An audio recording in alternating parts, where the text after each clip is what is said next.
informative event. So just a couple housekeeping things. If you're not aware, we officially made EC in the Know 501c4 in January. So I am going to insert a shameless donation plug here. We have solely sponsored this event. So if you can contribute toward the cost, it will keep more events like this happening in the future. There is a donation box on the registration table. There is also a QR code to our PayPal account. We would greatly appreciate it. We are thinking about doing events like this for the other elections that are coming up in April. Also, I want to notify you all that the county districts have been redistricted. So, your voting location may have changed if you have been put into a different district. My county supervisor, for example, has changed. My voting location has changed. So when you go to vote on April 15th, you may need to go vote at a different location. We brought a laptop. You can type in your information to myvote.gov and it will tell you where you need to go vote. So you can do that on your way out today. You can do that when you go home, but check to see where you're supposed to go vote so you don't show up at the wrong place on February 15th.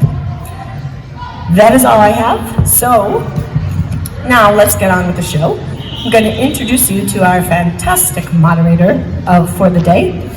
Matt Selvig has lived in Eau Claire since 2002, where he began his career at WWIB Radio as the morning host.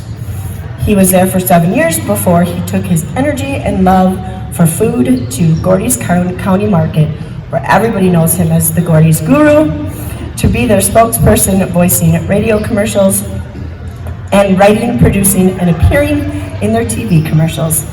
After getting laid off from that position, Matt began working at Bernatello Foods, a frozen pizza manufacturer, making some of your favorites like Brew Pub Latza Matza Pizza along with Bellatorria pizzas. In his spare time, Matt enjoys camping, boating in the summer, singing in church on Sundays, and spending time with his lovely wife and kids. So I'm going to hand it over to Matt, and we will get on with what you all came here for. Thank you again for all showing up. Thank you, Maggie. Good morning, folks. Thanks for coming out. We really appreciate seeing you here today. To get things started, we're just going to get to know our candidates a little bit. So each candidate is going to be given 3 minutes to share who they are and why they are running for the Eau Claire Area School District Board. We'll start with you, Corey. Thank you. Appreciate it. All right. Thank you so much for coming out. I'm Corey Carrara, and what I've seen with this board, thank you so much. What I've seen with this school district is we need leaders on the board, not managers. We need servant leaders that are willing to put the children first, not special interests. And I am that leader. I am an authentic servant leader that takes ownership of outcomes and results. I am a leader that realizes you can delegate authority, but not responsibility. I know how to implement a governance model where you would continue to have the responsibility on the board. You don't delegate everything. How did I get here? Well, I come from a family of poverty. I didn't get to sit around the dinner table and talk about education. My mother worked 3 jobs to keep a roof over our head and food on the table. And she gave me work ethic. I went to public school and graduated through public schools, which gave me a foundation in education. And then I enlisted in the United States Marine Corps in order to learn discipline and to get the financial means to go to school. I am now a dual board certified physician with a master's in public health and a certified physician executive. That's a lot of words that don't matter really in this board, but it's to tell you that I can lead. And that is why I am here. My wife and I put our kids in the school district when we moved here in 2019 because we thought it was a good school district. Because of the failures of this board, in mitigating anything from COVID policies to graduation rates. I was forced to pull my kids out of that school district, just like 500 plus other families. And that saddened me. So I had the choice to either complain, utilize my resources to take care of my kids, or be part of the solution and part of the future that will build this community. I am here to stay, and I want deep roots with the Eau Claire community, and that is why I'm running for school board. So if you're looking for a candidate that is going to put the kids first and is a leader, vote Doc C for ECASD. Thank you. Thank you, Corey. Josh. All right, I got some the first questions here of kind of pre-written statements that equal almost exactly 2 minutes. Going to read them out there. At the end, I'll talk, candidly off the cuff and whatnot, but I just want to make as clear, concise, and get as much info out as possible going forward here. So, in that interest, I'm just going to read you my general platform. In general, I have two basic ideas. There's one practical issue I see involving kids, and my other main issue is giving a voice to teachers. In terms of kids, the borderline dystopia thing staring us in the face is cell phone use. It is absolutely bonkers. Kids will sit in complete silence with their heads on their phones. No spitballs, no paper airplanes, no socializing. They're bullying, getting bullied, sexting, blackmailing, and filled with anxiety, right? As are, many adults too, but we all see it in ourselves, right? You look at your dads, in their 70s and 80s, and half of them are playing phone games all the time, Turn around at family gatherings, my uncles are all playing phone games, right? You can feel it in yourselves when you, take a week up at the cabin and you come home. You feel better, you feel more, normal, grounded. And that's one thing for us as adults. Our chemicals have sort of settled in our brains, but kids' chemicals and their development, is being impacted by this stuff in a serious way. We don't even really know exactly how it's going to impact them in the future. COVID pandemic sort of exacerbated all that, right? Kids went home, sat on their phones. They came back to school and it's like 30% worse than it was before because it's their new comfort blanket to some degree. Second is teachers' voice. For years we've been suffocated with, various policies that seem to rain down from above. Snake oil acronym peddlers, quasi-new administrative positions are created while teachers get cut. Administrators have a bunch of new regulations and expectations dropped in their laps. They get overwhelmed by that, they don't know what to do, they hire some professional development guy to sell us an acronym, right? And teachers have no voice in any of this, right? So we've kind of lost our focus, I think, here. We've gotten bogged down in test scores and Common Core and all this stuff. So we just need to get back to normal school. We all know what school is, It's pretty much been the same for 70 years. Despite all the changes, we still teach to kill a mockingbird, right? And that's kind of the point.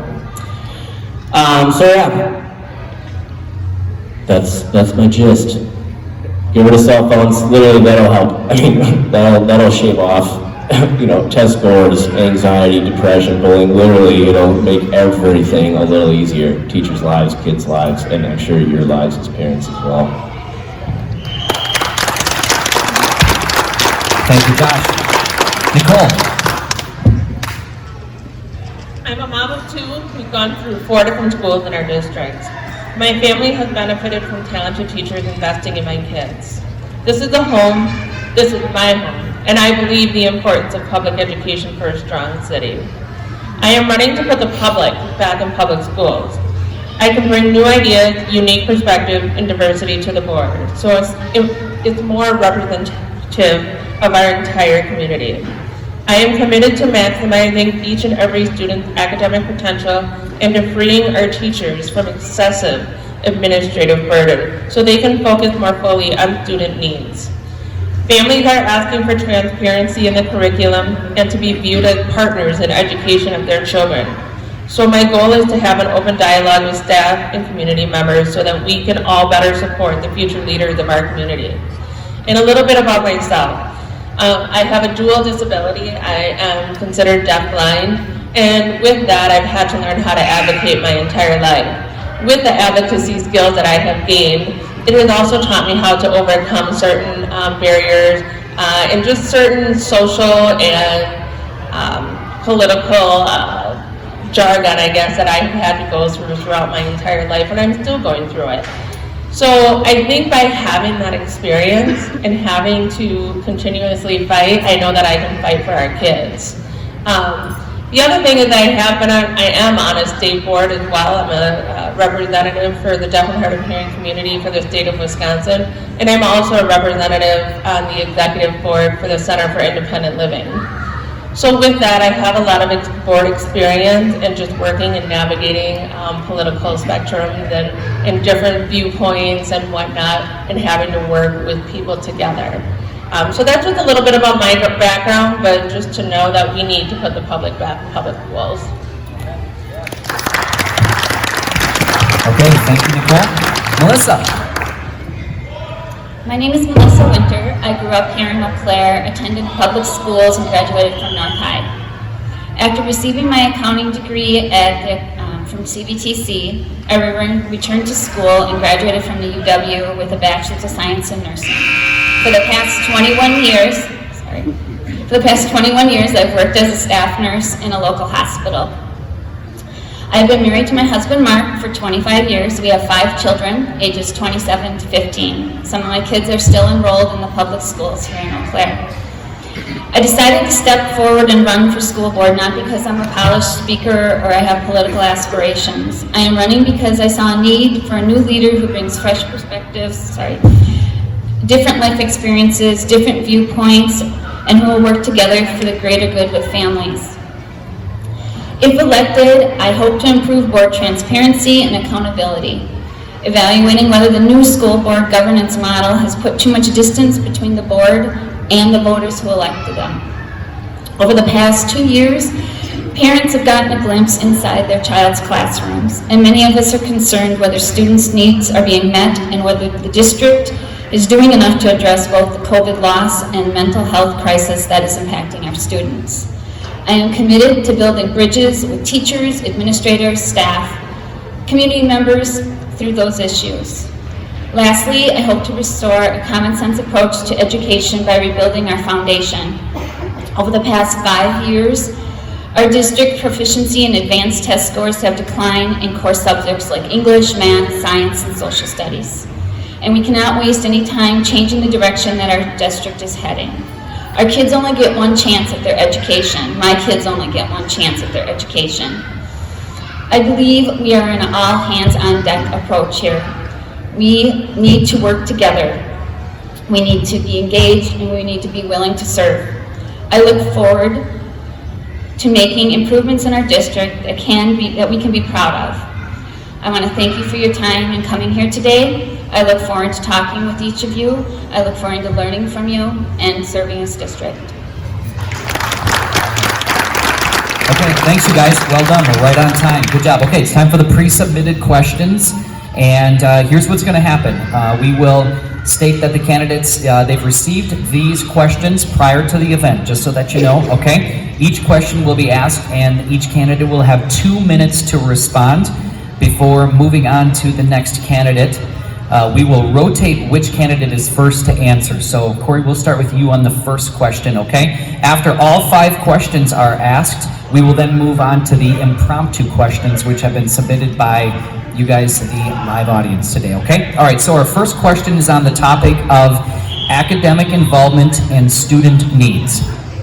Considering a consistent pattern of declining achievement by students overall in our district, what board initiatives might you propose to turn this trend around, and how do you plan to stay in touch with school and student needs?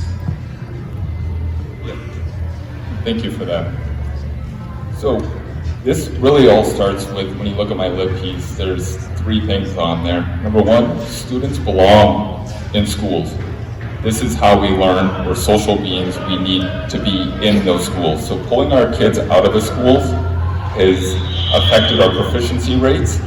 If you look through, math proficiency dropped over 15% because of pulling kids out of school. When you look at social studies, English, and science, more than 10% drop in efficiency rates. We're talking 11,000 plus students, so you can do the math. We got to keep the kids in school.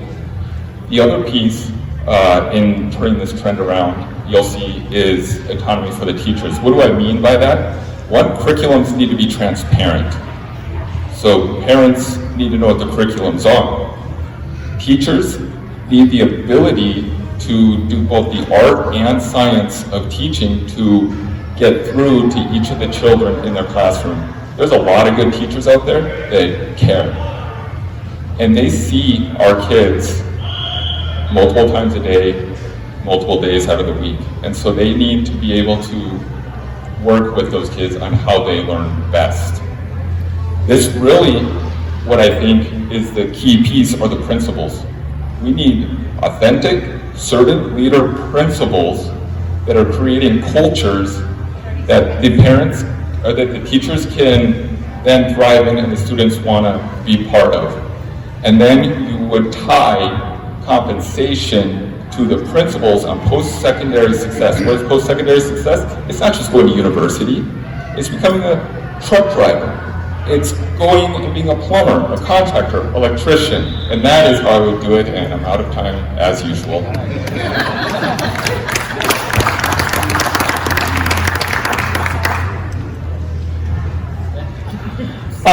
Yeah, I mean, I've been in the schools for 10 years now, right? And scores go up and scores go down, and sometimes we look at each other and shrug, you know, what did we do different?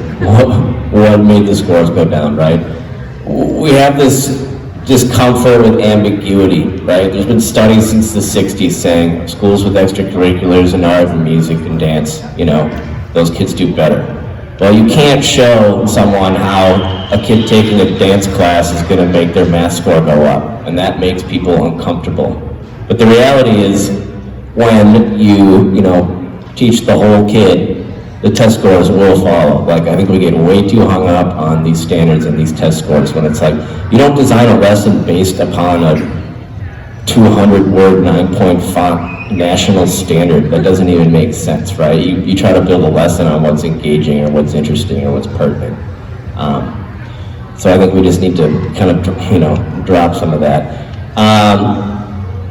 And then teachers are, been more overburdened. Instead of just teaching kids, there's this accountability thing, which is total garbage. There's accountability everywhere, right? Everybody in your own workplace is probably dealing with accountability. It's a new catchphrase of the day, but what does it actually mean? Well, in the case of teachers, it means that we were told that we need to be accountable. Nobody's keeping those teachers accountable. Well, did they hire anybody to keep us accountable? Did they hire any support staff? Was there any money behind it? No, they just said, fix yourselves. And what that meant was, as a teacher, you had to now show data. You just show data for your whatever, right? So what that meant was you make a pre-test and a post-test. And then you graded the difference. And if you showed growth, it would affect your pay. It would show good up, it would show up good on your eval or bad if you went down. How is that accountability? If I'm a teacher and I'm given a pre-test and a post-test and I'm grading it and it's going to affect my pay, how is that accountability? It's not. It's busy work, right?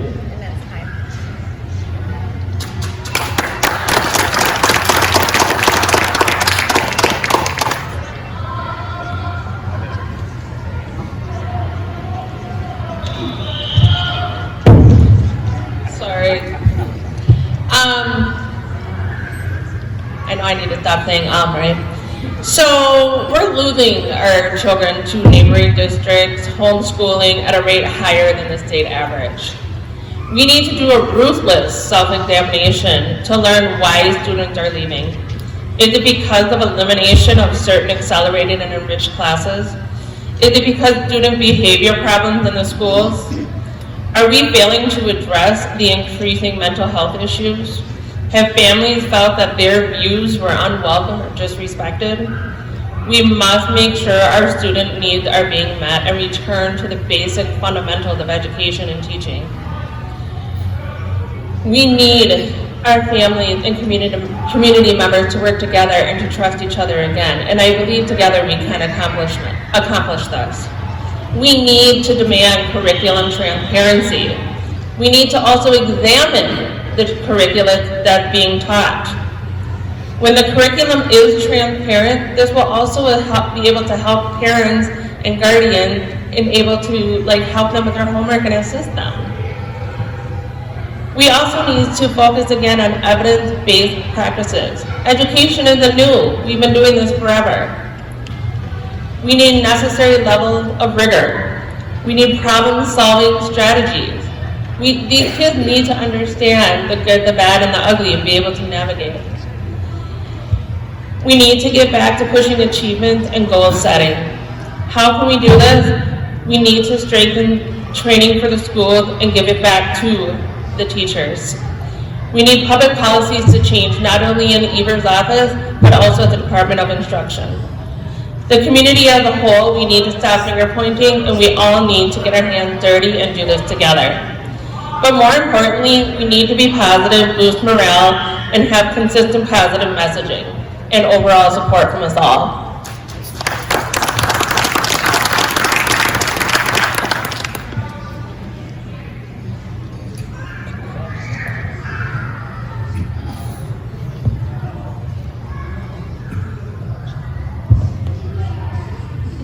There we go. It turned red and I just wanted to be sure the light was going. So.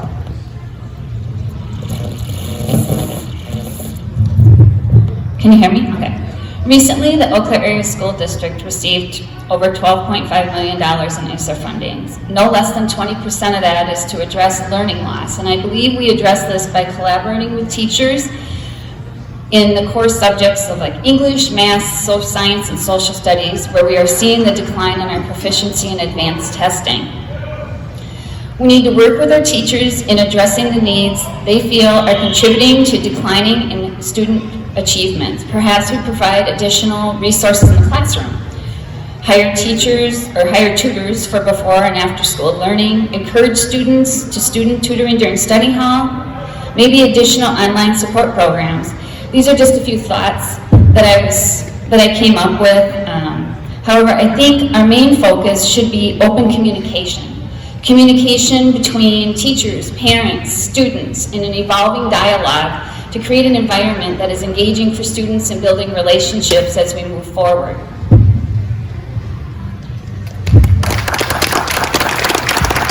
Okay, thank you, candidates.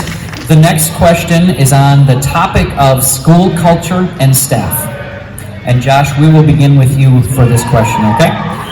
The following questions were submitted by current Eau Claire Area School District staff members focused on the culture. Due to the current climate in our district, many staff members are afraid to speak out for fear of repercussions. This has caused a division among the staff. How will you, as a school board member, mend this divide? Simultaneously, and as an ongoing concern, teachers have experienced a loss of autonomy in their classrooms and want to know how you would help to equalize the authority of teachers versus administrators and versus administration. All right, so here's what I got. Staff do have some measure of autonomy still, but it's all unofficial. You know, maybe some teacher does a lesson differently or does this mini unit differently or had a project grandfathered into the broader scheme of things. But that autonomy only exists if that school or this department kind of softly allows it to. The reason is based on the idea that sameness is fairness, supported by the common of the common core philosophy. The end goal of which is that this class is the same as that class, and that this state teaches the same as that state, and everybody's basically doing the same thing. The reason that this can be destructive is teachers can't truly change a class to fit their interests, strengths, passions, because the support will be lacking. The teaching's, a personal thing. You can't pretend like it's not. You gotta sell this stuff to the kids, so you gotta kind of mean it if it's gonna work. So why would someone throw themselves into an ambitious project when you have to appease so many personalities, authority figures, and maybe even hidden politics? Teachers need their professionalism. It doesn't make sense that a teacher is left alone to teach, counsel, and entertain a couple hundred children for 9 months, plan several hours a day of content, and give feedback and grades to each individual kid, and yet during the unstructured work time, or specially sanctioned collaboration time, they have to crowd into the library or lunchroom to be monitored like they're in Saturday detention. Right? Why not encourage big, ambitious ideas, cool projects, cross-curriculars, public exhibitions of student work? These things are tangible and memorable and have value in of themselves. That's why so many kids live for art and tech ed and theater and print shop and band. They get to express themselves create a unique moment on stage, make something that has inherent value, or create a team and find social belonging. They will grow their confidence and curiosity. When a teacher or anyone is allowed to create something, you take ownership in it. You sell it with your enthusiasm, and enthusiasm is contagious. This is the agency we need to give to teachers. Eau Claire is already known for its great teachers who have kept the spirit alive through some truly trying times. If we can throw our weight behind them, the test scores will undoubtedly follow.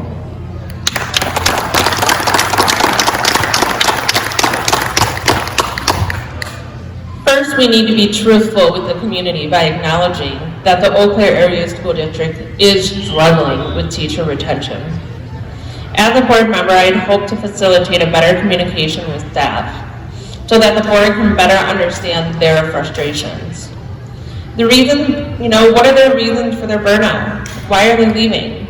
I believe we need to stop expecting our teachers to also act as classroom social workers so that they can focus on being the professional educators that they were meant to be. If we desire to attract top talent in the district, new teachers will want to know that their pay is reasonable, that their skills and that their diverse viewpoints will be respected, and they won't be micromanaged by the administration. And finally, in the community, we can hold our teachers to high standards at the same time as recognizing them for their efforts and supporting their work. It is really simple. We need to remove divisive rhetoric in our schools. And most importantly, we need to listen. We need to ask opinion, we need to listen to their opinion, and we need to respect their opinion. And again, and I'll say it over and over, we need to be happy again, positive again, and uplifting again. I do believe that when we have the basic standard and accountability rules, it provides for a safe environment and it allows for peace and order. We can do this by eliminating or addressing some of the following. We need to get back to having a dress code or standard practices, no obscene language, basic standards and accountability, address mental health, address the demands of the job. These teachers are not the surrogate mothers and fathers. They're not the funders they are the funders of classroom supplies, but they shouldn't have that expectation. We need to be realistic. Over-testing is taking away from educational time for our kids. I would also like to increase volunteers and support our teachers.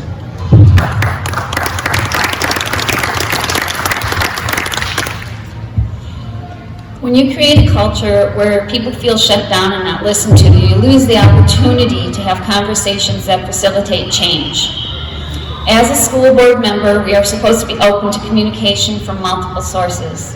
By doing this, we're presented with a broad range of ideas. From these ideas come ways of growth and progress for our district. I also feel we need to revise the shared governance policy by returning some of the responsibilities relinquished back to the board. By doing so, the board can give teachers their autonomy By doing so, I feel like we can give teachers their autonomy back in the classroom.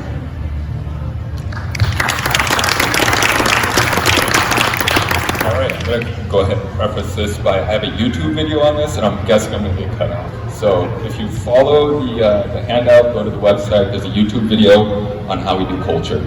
This question, oh boy. So this question is really, how do you build culture from a senior leadership position? This is what I do. The job I have currently for a healthcare system, I lead the department that has the highest engagement scores within the system. You build culture, and it's really a 6-step process. Number one, you need shared vision. A shared vision means we have a mission, we have a vision, and we have values. The Eau Claire Area School District has a mission, a vision, and no values. Find them. They're not listed. So number one value of the school district is students first, students center. Why is this so important? When values are known, decisions are easy. And this is how we get to cohesive decision making, and we follow a path and we don't work against each other. And that shared vision requires the community, the board, and the administrators to create it.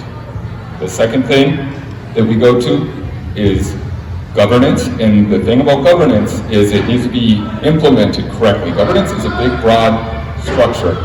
You need to walk a fine line between being aloof and delegating everything versus micromanaging. You can walk that line with governance. Next, you need a strategic plan. What is the strategic plan for this district? Hasn't been updated since 2019. You update that strategic plan every year. That strategic plan is your roadmap. That strategic plan needs to be a nice, engaging website so the entire community can go see where we're going and how we're getting there. So it's a strategic plan. Number 4 is probably where I'm going to get cut off, so please go to that YouTube video. Thank you. Thank you, Troy. Okay, Nicole, you'll start this one, okay? This question is on the topic of COVID mitigations.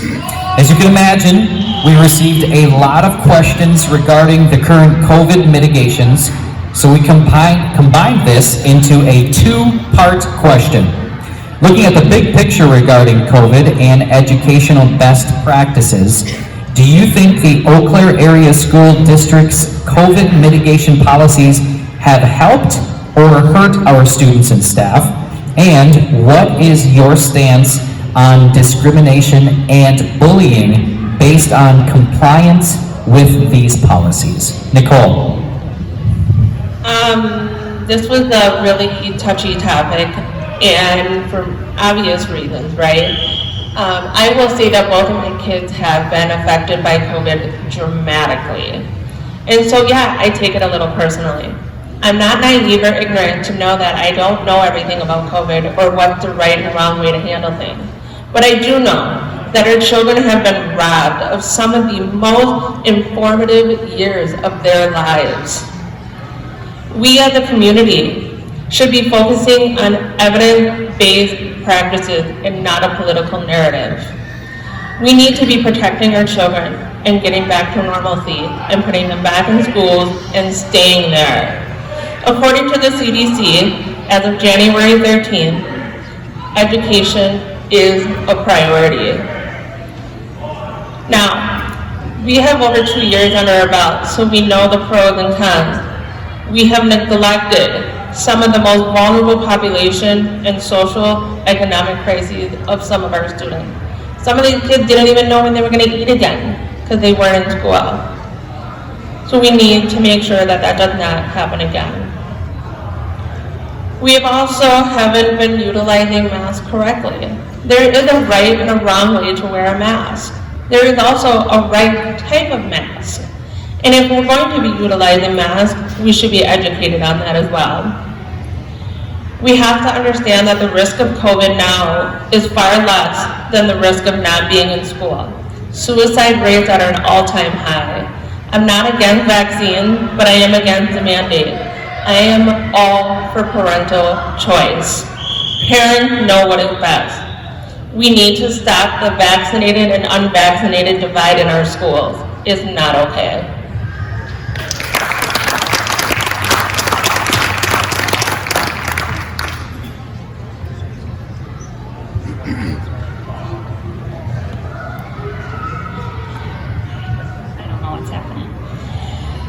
So virtual and hybrid learning hurt our students. In-person learning provided the optimal learning environment. In-person learning allows teachers to assess and engage in real time with students' understanding of concepts taught. Over the past 2 years, social, mental health, and academic decline from quarantine, isolation, and masking, along with medical privacy issue, leads me to believe we need to move forward. We need to discuss ways to move forward. I feel decisions related to vaccines and masks should be left up to an individual family's choice. Once this decision has been made, it becomes like every other issue where we do not allow bullying and discrimination. Thank you.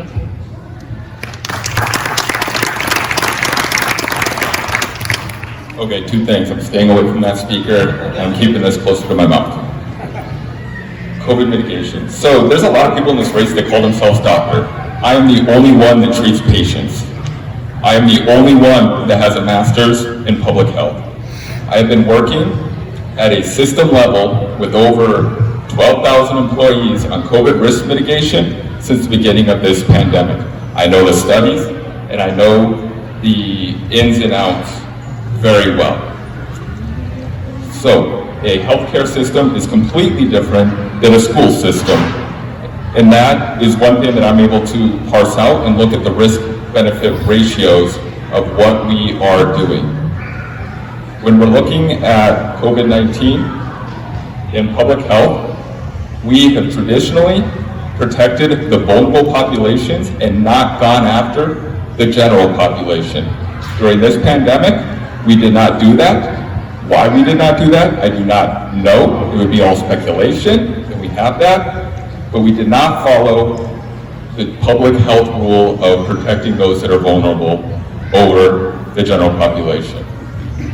If you want to know about my position on masks specifically, well, I use a physics of fluids study, which has an impact factor greater than 3, just meaning it's a good study that is cited multiple times. A cloth mask, 10% reduction in viral load. A surgical mask, 13 to 16% reduction in viral load. Really what that is like trying to shovel your driveway with a spoon. You might reduce a little bit, but you're not getting there. If you are a vulnerable population, or you are very concerned about yourself and you want that protection, you need an N95 fit tested with eye protection on. And we can do that for our teachers and for individuals that are concerned about getting the COVID-19, but it's not for the general population. Thank you.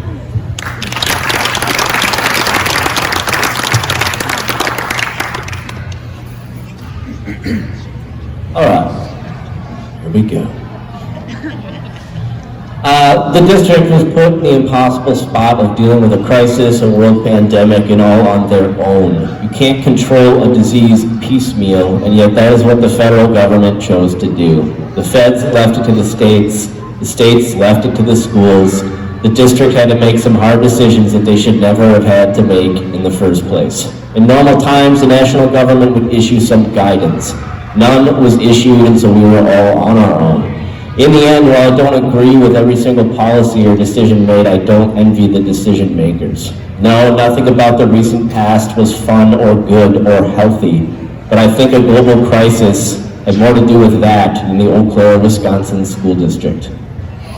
They consulted health supervisors, CDC guidance, and did the best they could. What more can we expect? Many of you will point out mask exceptions for eating or sports and point to that as some sort of hypocrisy, when what that really is a compromise. There will undoubtedly be compromises when attempting to chart a reasonable path for one of the largest societal organizations. Now there's reports that cloth masks may not be very effective with the Omicron variant, and yet they still require masks. Well, you know. To that I say patience, please. This is also a compromise. There are not resources to supply everyone with a functioning K95 or KN95 mask, and I get the feeling y'all wouldn't care for that much anyway. And though you personally may not be concerned about COVID-19, we are only a couple weeks out from the peak of the pandemic, and regardless of how genuine you are about your beliefs, I'd ask that you show a little grace towards the genuine concern of others' beliefs. People are still getting sick, losing work, losing income. Old people at home to take care of. There's still some real concerns that people have. Yeah, it's been ugly, but this is ugly. I mean, what else would a pandemic be? Thank you. All right, thanks you guys. I don't know about any of you, but sometimes asking the kids to go out and shovel, and then they say no, that's like going out and shoveling with a spoon, right? That was good, thank you, Corey. Okay, here, just to loosen things up a little bit, right? Here's the next topic, equity. What is your stance on the existing equity statement at the Eau Claire Area School District? Melissa, we begin with you.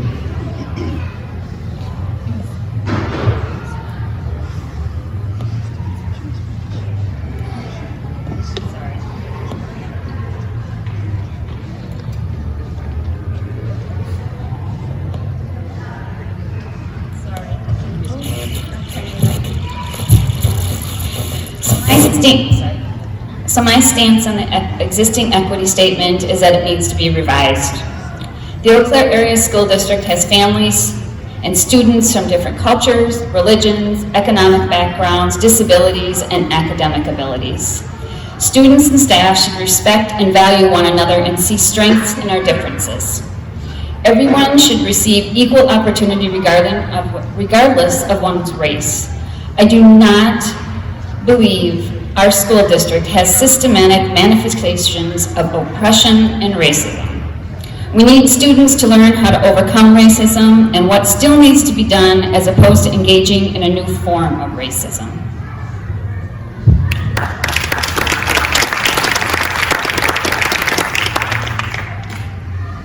Yes, so for the equity piece of it, I grew up in poverty.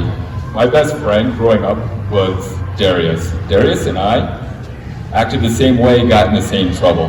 He was black, I was white. It had nothing to do with the color of our skin. It had to do with the situation we were in. We were in poverty. I went into the military.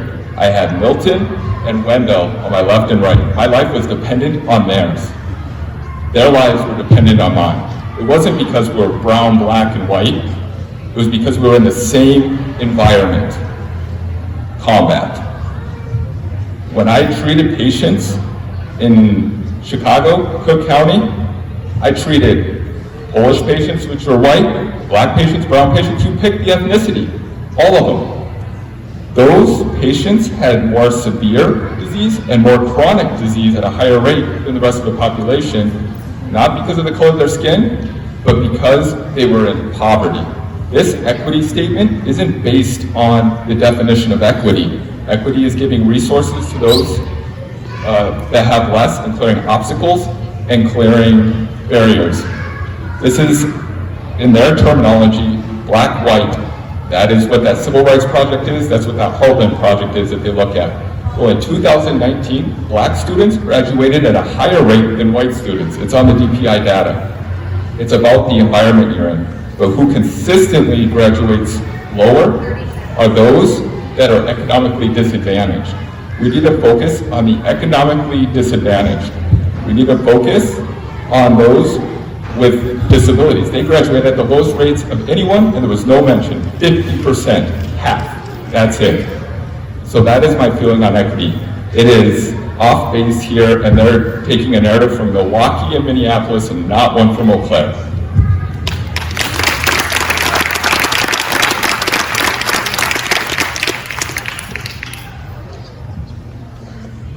Yeah, I mean, it's a PDF on the district's website. I think this is kind of getting blown out of proportion to some degree. You can't write a policy to get rid of racism, right? It just doesn't work like that, right? You have to deal with it on an individual basis. To some degree, I agree with it. I think the policy, I read it for the first time yesterday, and to be honest, it does feel a little over the top. I will give you that for sure. It feels more like it'd be an interesting personal exercise. I'm not sure if it's really conducive to anything related to the board. It's ambiguous, it's heady, it's dense, it's kind of, but in real life, it doesn't even get applied. You know, that's not how, it doesn't trickle down that far. But regardless, we do have issues, right? I mean, when it comes to representation, like, you know, as a white dude, I can look out to our pop culture and I can see all sorts of reflections of white dudes, right? I can see spy white dudes and super smart white dudes and fat white dudes who are funny but get hot wives, right? So when I look at the world, I see all sorts of opportunities for guys like me, right? And I saw a lot of white teachers growing up, right? So that seemed like a path I could take. You do need diversity in staff, and you have to maybe work to get that, especially in a place like Eau Claire that isn't necessarily super diverse. You have to court those people. You have to like signal that you want them here, because they're not gonna come otherwise, and you need that. Because, you know, let's say you're a black dude who grew up in the 90s and all you saw was cops on TV, right? Your representations of self are not very varied or diversified, right? If you're a nerdy black dude and you watch TV, how many role models do you have, right? How many paths into the culture can you find? So by having teachers of diversity, you do make a huge difference. So I think that part's good. I think the dress code is good. Getting rid of the dress code is good as well. Okay.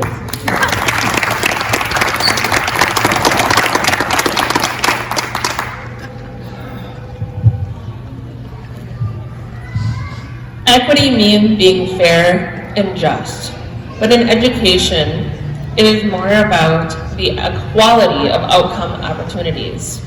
Having equality of opportunity is not going to produce equality of results. Individuality used to be highly respected. We need to embrace curiosity, critical thinking, and discomfort, and how to navigate that discomfort. I acknowledge that this question has asked us to focus specifically on race-based inequity, but as a board member, I intend to focus on inequity everywhere I see it. I will focus on the children in special education classrooms that don't experience an inclusive setting or intersect with the general student population during their entire school day. I will focus on the gifted students who have gotten bored and started disrupting classes since losing the academic challenge of their accelerated coursework. I will focus on every student of a single parent that is not a racial minority, but still doesn't have enough resources at home or someone to help them with their homework. All students deserve the opportunity to learn in an environment free from discrimination and division, and I intend to encourage the board to move towards a wider definition of equity, not narrower.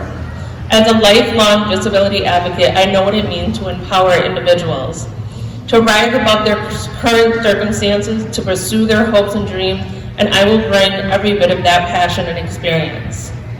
We need to unite and be nice. It's that simple, be nice. My husband and I grew up in a redline city of Milwaukee, so we understand. We were part of all the diversity, crime, just judgment, everything. We get it, and that's why we came to Eau Claire. So I feel like we really need to rise above that and call out the ones that are causing the problem, not the entire city. Yeah. All right, thank you guys. Okay, last question before we get into the impromptu questions, okay?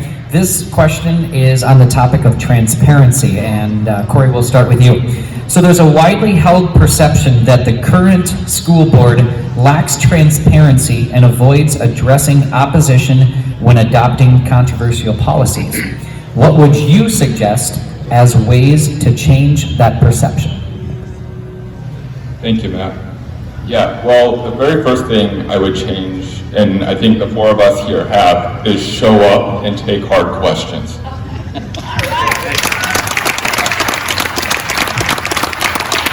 I would open up board meetings. If I can go to show choir or a basketball tournament, I can have people come in to my board meeting. Those are things I would do.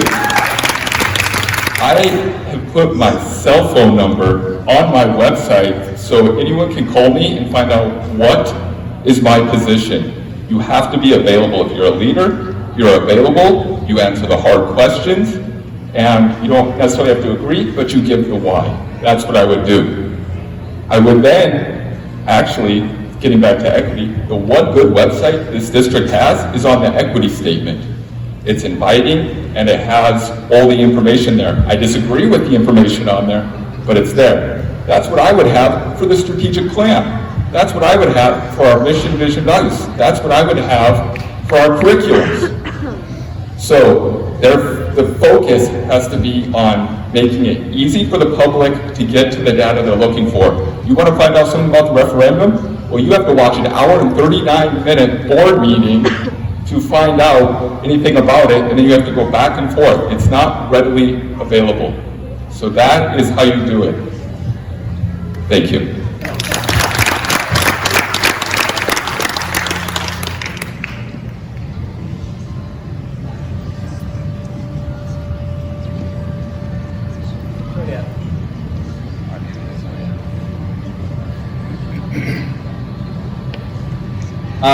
Yeah, you know, I've never had managerial desires. I'd much rather work on the bottom and bond and with my coworkers and complain about the shit raining down, right?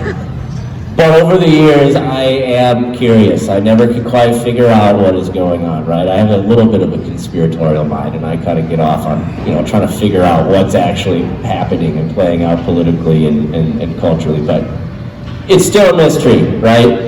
There's a sea of administration and bureaucracy, you know, and whatnot. So I'm curious. I want to join the board. I want to see how the sausage is made. I want to throw my 2 cents worth. I want to kind of take it down a notch from rhetoric and make it more tangibly practical. I mean, we're running a school, right? I mean, it can be practical.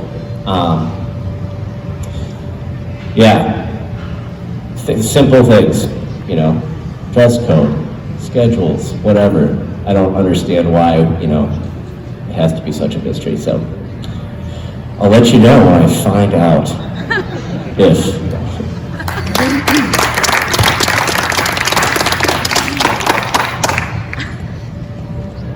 Transparency is a huge issue that we have in our city right now. There's a widely held perception that the current board lacks transparency and avoids addressing opposition. And they do. So what can we do? Like, what are some suggestions? Well, first of all, communication is key. You know, they asked about Facebook, you know, questions the other night. And I kind of got irritated because the Eau Claire Area School District has Facebook. Use it. Tell us what's going on. We could start as a board, we could start doing newsletters or having a podcast. We could have bi-weekly forums of open discussion. We need curriculum transparency. We need to allow our parents, grandparents, volunteers back in the school. We need to bring back school celebrations and activities that allow children to have that social growth. We need to build fundamentals of relationships. Stakeholders, we all count.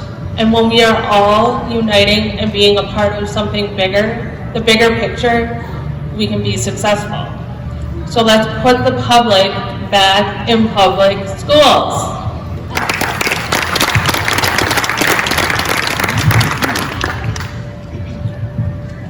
So the Department of Public Instruction states viewpoints need to be heard.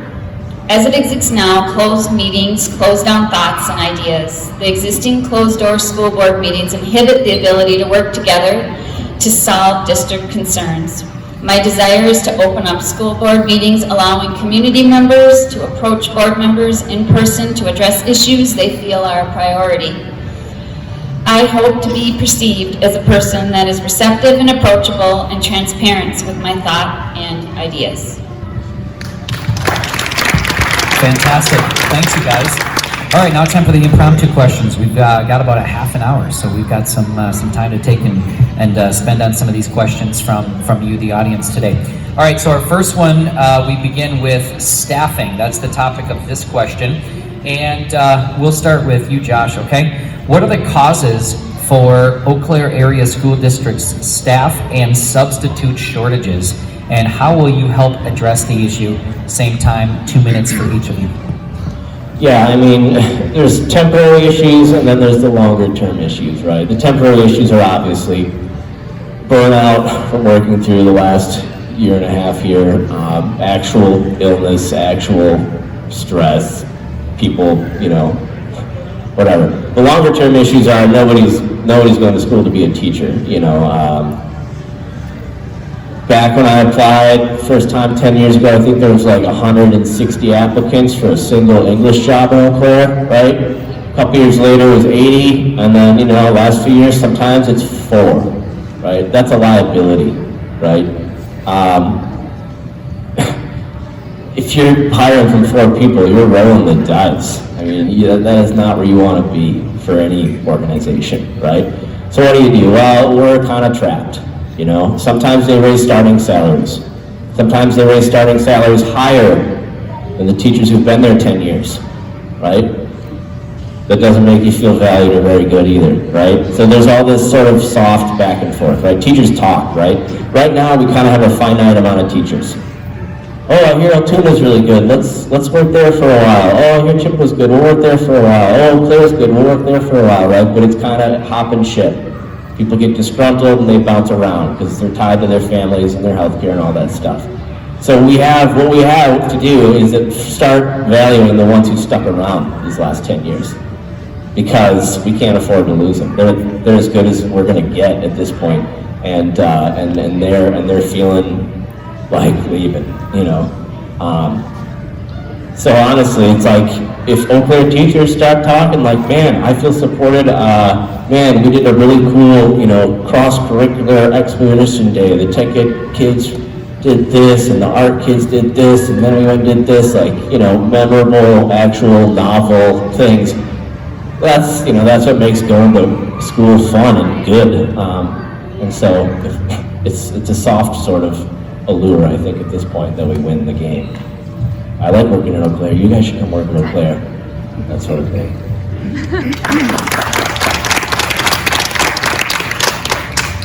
Just to ensure the question was teacher retention, correct?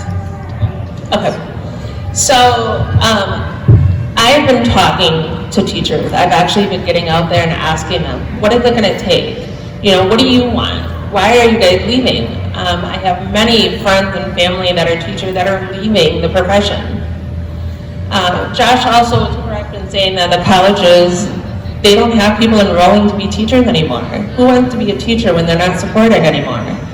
So I think, again, going back to the basic fundamentals of education and what it is and what it needs support. And then also, when I did talk to some staff members, they didn't say that the pay was the problem. They never said, you know, obviously they would like to get paid more, I mean, that's just a given, but they didn't say that was the issue. The issue was the demands of the job, the expectations of the job. They changed the curriculum, so they may change it, but they're just adding it on top of what they're already doing. Then they have testing. I mean, I think that was probably one of the top complaints that I heard from the staff, is that we're always focusing on the testing, and it's just taking away from the basic education of our children. So how do we fix it? Boy, that's a hard one, but I do think that we need to network with our colleges again. We need to network with our student teachers and getting them back into the program and having that relationship. And then we also need to support our teachers, especially the good ones. We have some amazing teachers in this district, and we need to capitalize on those that are amazing.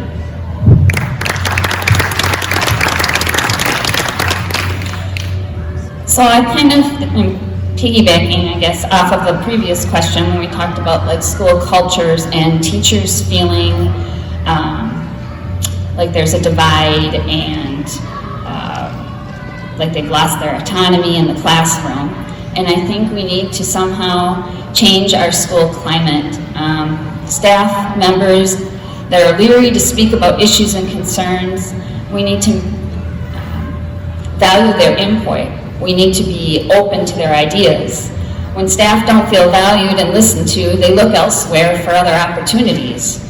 I think the current board has contributed to some of these problems with their closed board, meetings and not opening it up to the public, teachers, parents, students. I believe a change in perspective and respecting our teachers' viewpoints and taking them into account. Teachers need to feel valued and that their voices are being heard. And I think if they feel like we're listening to them, that their voices are being heard, changes are being made based on their input, that I think will retain our teachers and draw new ones.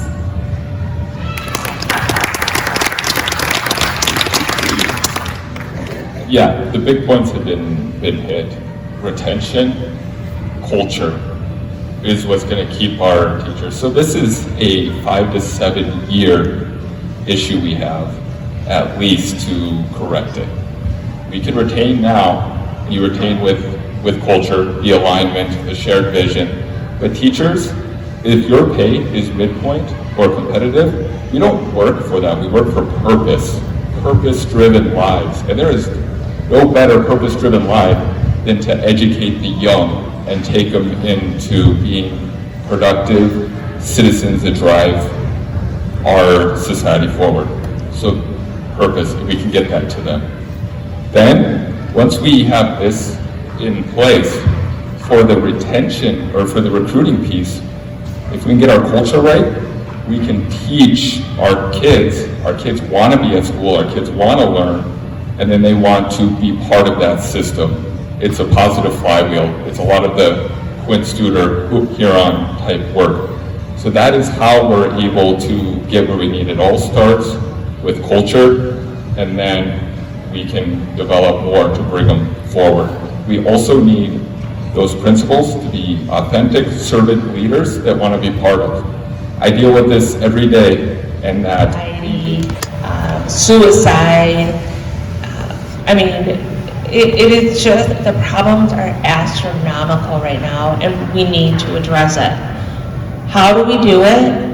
Well, first of all, we need to seek out the professionals that can address it, not the teacher. This shouldn't be our teacher's responsibility. We need to make sure that we are addressing the needs of our students, not only problems that they're having at home, but also in our schools. And I think, Corey brought up the whole culture thing.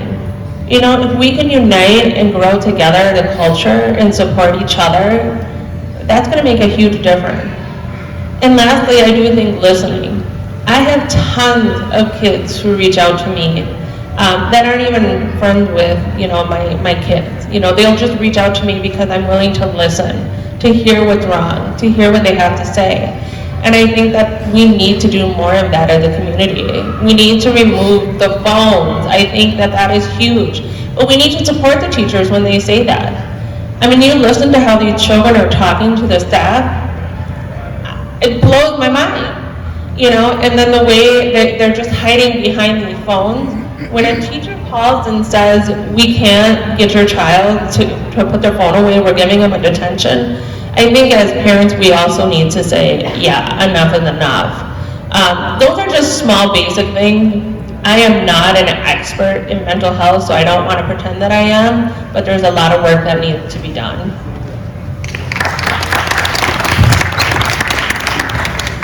So this is a topic I need to learn more about. I know working as a nurse in a hospital and dealing with patients that have mental health issues and talking to them, there's a shortage of mental health professionals. It takes a long period of time. I mean, sometimes 6 to 8 weeks for someone to get in to see somebody for mental health services. Kids in this area, there are not professionals in this area. They're sent to the cities, to see mental health professionals. I think kids and phones are a problem. I mean, my own kids, yes, they have phones, but I limit their time on their phones. I limit the apps they have, Snapchat, TikTok, all these things. I think it contributes to their anxiety. I think it contributes to their depression. Whether locally, whether we can use some of that ESSER funding I talked about earlier to have mentors in the schools, to hire additional counselors where kids can feel like they can go and talk to somebody. Those are a couple of ideas that I have, but like I said, I'm open to ideas and to what people think, would be helpful in addressing this need, because quite frankly, I think 30 seconds. I think it's something that needs to be addressed, but I think we need to collaborate and come together and come up with some ideas as to what we can do best to help our kids.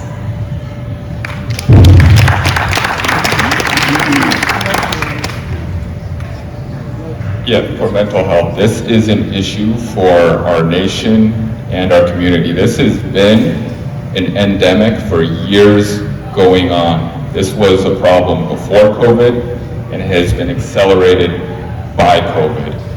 I, with being a physician with the Masters in Public Health, part of community assessment teams with the Department of Public Health, and the top 3 issues we have as a community is mental health, substance abuse, and obesity.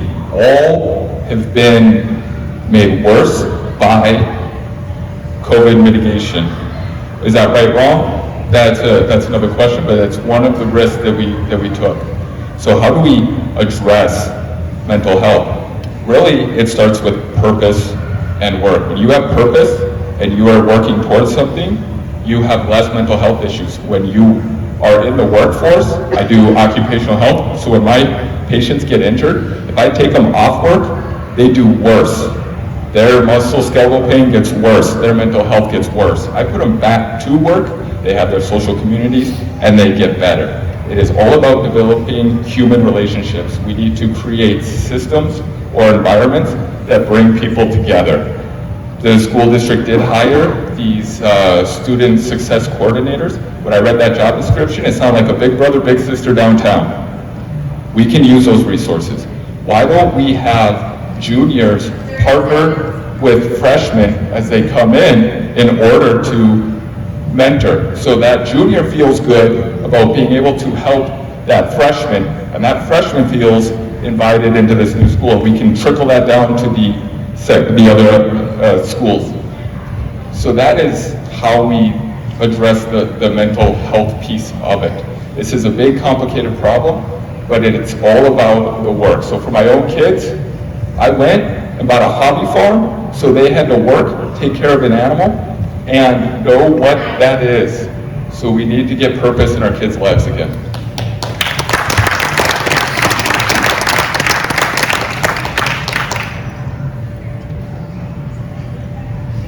Yeah, I mean, who's not filled with anxiety these recent, months, right? It's hard to even hash it out at this point. But, yeah, it's gotten unbelievable. I mean, I feel anxiety, right? You haven't hung out with someone for months, and all of a sudden you hang out with them, now you're kind of freaking out. Kids are going through the same thing, but we got to rip the Band-Aid off.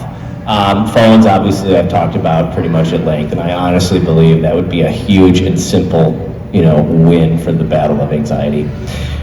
Secondly, mindfulness. It's a catchphrase you hear all the time, but, saying your favorite color before a meeting and being quiet for a minute is not mindfulness, right? Mindfulness is like straight up hippie meditation. What is hippie meditation? It's nothing. You just sit there and do nothing for like an hour, right? I mean, we have to clear our brains of all the muck that is filling them. We need more school therapists. We need more social workers. Social workers are an amazing resource for teachers.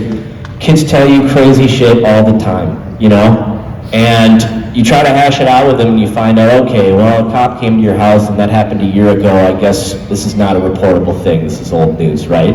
And then you're like, well, I don't know. This sounds pretty bad. And you don't know what to do. And you might call social services and they kind of say, well, it's not meth, so we don't really care. And it's a really stressful part of the job, right? You get a school social worker in there. Hey, I got this kid. I'm concerned about him. Here's what they told me. Social worker says, great, send him down. Don't worry about reporting. I'll take care of that if something needs to happen. And that is a weight, right? It used to be, you maybe send them to a school counselor. Well, a school counselor is not a trained therapist. They spend most of their time scheduling classes. It's a hell to schedule classes, and testing is falling on school counselors too, right? So sending a suicidal kid to a stressed out school counselor might be counterproductive to your needs, right? And I think we need one in every school. There's no reason that we can't have one therapist or one social worker when there's hundreds or for 1,000 kids. Why not? Thanks, you guys. Melissa, you'll start this one, okay? This one has to do the topic of equity training for staff, okay? So our district used to be data-driven, but in regards to the current equity staff training, no data has been shared to demonstrate that this approach will have a positive impact on student achievement or well-being. So what will you do as a school board member to rectify this situation? Read that one more time. Yes, absolutely. So our district used to be data-driven, but in regards to the current equity staff training, no data has been shared to demonstrate that this approach will have a positive impact on student achievement or well-being. So what will you do as a school board member to rectify this situation? Well, I think I had mentioned earlier that I feel like the equity statement needs to be revised. I don't feel like you can treat all students, you can treat them all equally, but each child needs to be treated as an individual. So, for instance, I know like the other evening, on Monday, if any of you were there, we were talking about how they had taken away the enriched classes and they were giving the best curriculum to all the students. Well, you have kids in those classes, like my daughter, for instance, that needs those enriched classes. She is bored in her math class. She needs an enriched class. And then my other daughter, she's an English as a second language student, okay? She can't be in those enriched classes. She's gonna struggle just being in a basic class. She needs the additional help. She needs an interpreter, you know?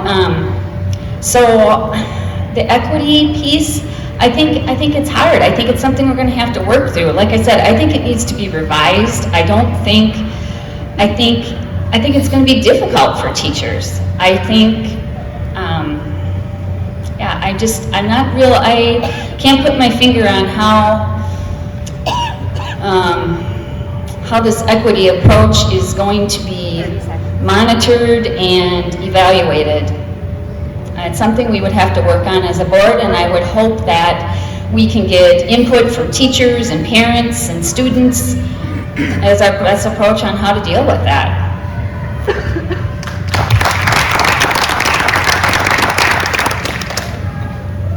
This is basic project management. Anytime you take a vendor and you find someone to come and teach or to fix a problem, you have some kind of measures. I personally like the DMAC model. Define the problem, measure the problem, analyze the problem, implement the solution, and then control. Did it work or did it not work? Vendors do this all day long. If a vendor ever came to my department and said, hey, I can fix your problem with wellness, I said, okay, what are your metrics? And if they can say, you don't really need those, you'll see it, you'll know it when you see it, or you'll feel it, I'm walking out the room. They're not worth the time.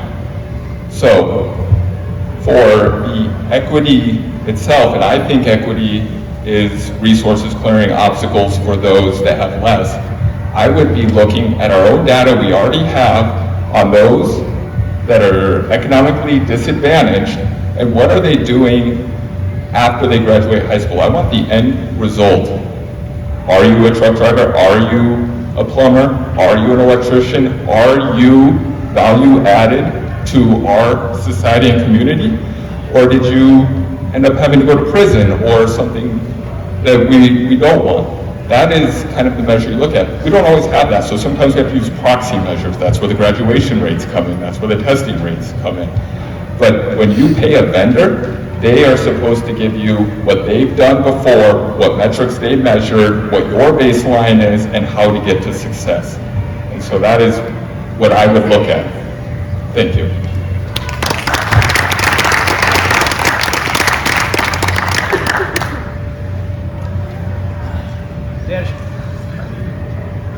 Data.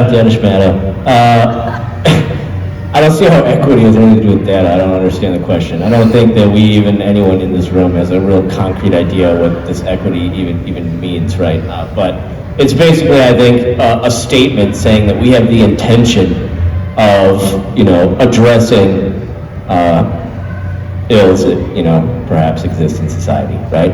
That's basically it. But what does that mean in real life?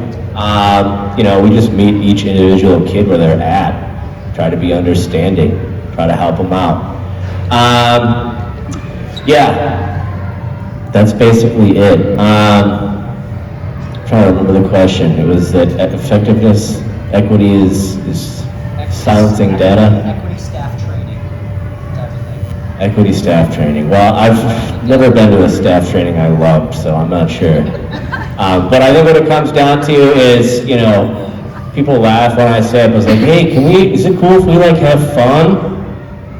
Can we have some fun at school? It's a freaking building full of children, right? Maybe it should be a little fun now and again. The only data I care about is, hey honey, did you have a good day at school? Yeah, mom, it was great. Let's start taking polls. Let's start tracking that data.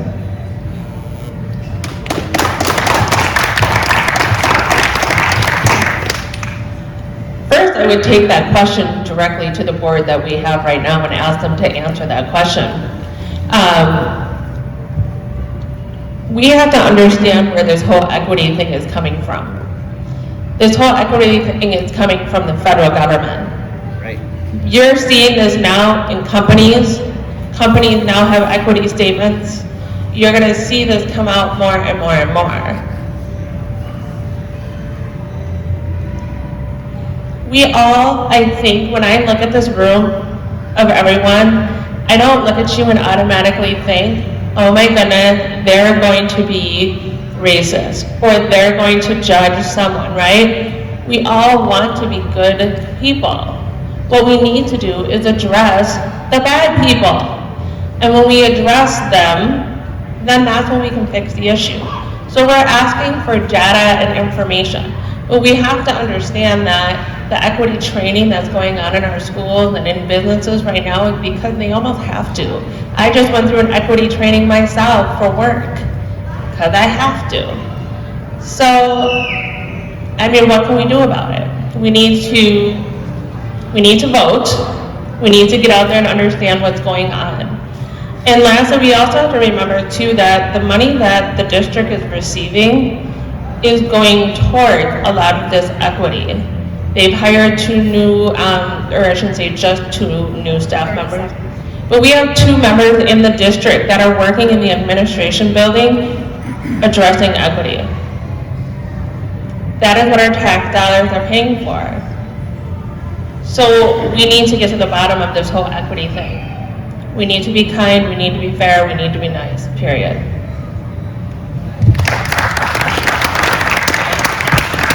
Okay, so we're going to kind of give you guys your closing statement, okay? So you'll have 1 minute. We're going to give you 1 minute, and then that'll wrap us up pretty much exactly at the time that we need to be done.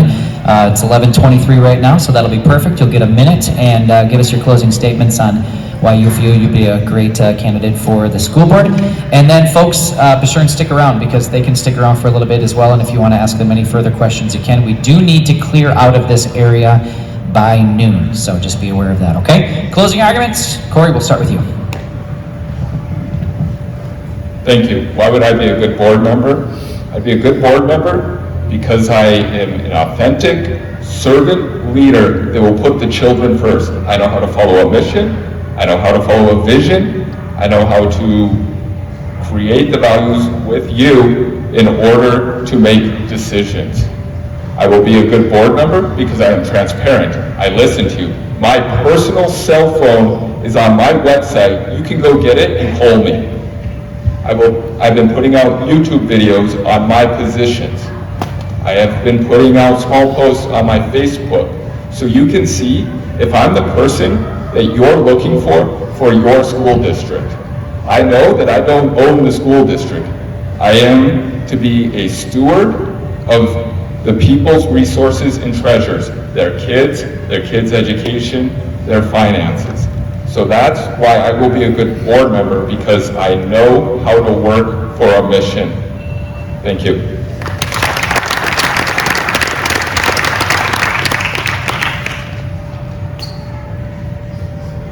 All right, yeah, I'm a pretty straightforward guy. I have a problem,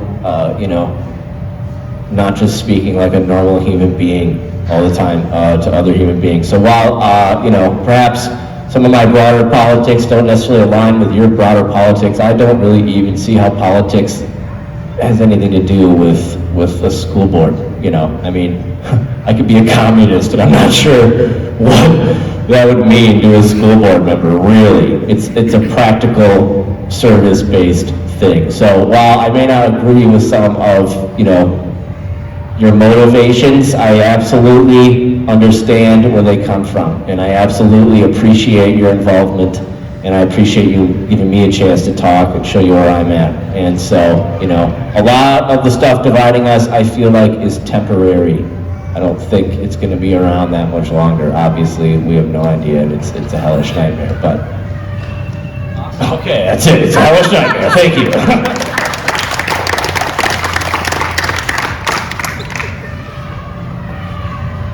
One of the skills that I have is to listen. I can listen, I'm passionate, I'm driven. We have to remember it's our children's future that's at daycare. Their lives are in our hands. I'm running for school board because I wanted to stand up. Corey made the comment before. He wanted to stop complaining and get up and do something. That's what I'm doing.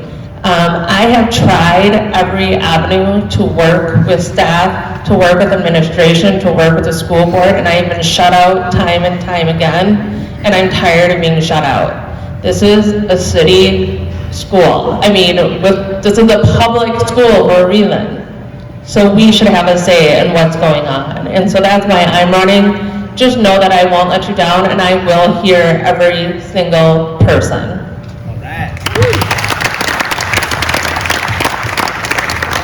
So I'm running for school board because I had multiple people say that in going to the school board, they don't feel heard. And I'm hoping to represent you and to represent your voice. I'm an Eau Claire native, like I said. I've lived here my entire life. I'm invested here. I have 5 children here. They've grown up here. They go to the public schools.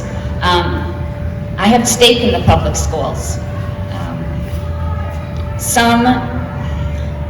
I'm an honest, transparent person. I hope I gave that impression today. I want you to be able to come to me. I hope I came off as someone that's approachable and accountable, and I just look forward to serving on the school board if I'm elected.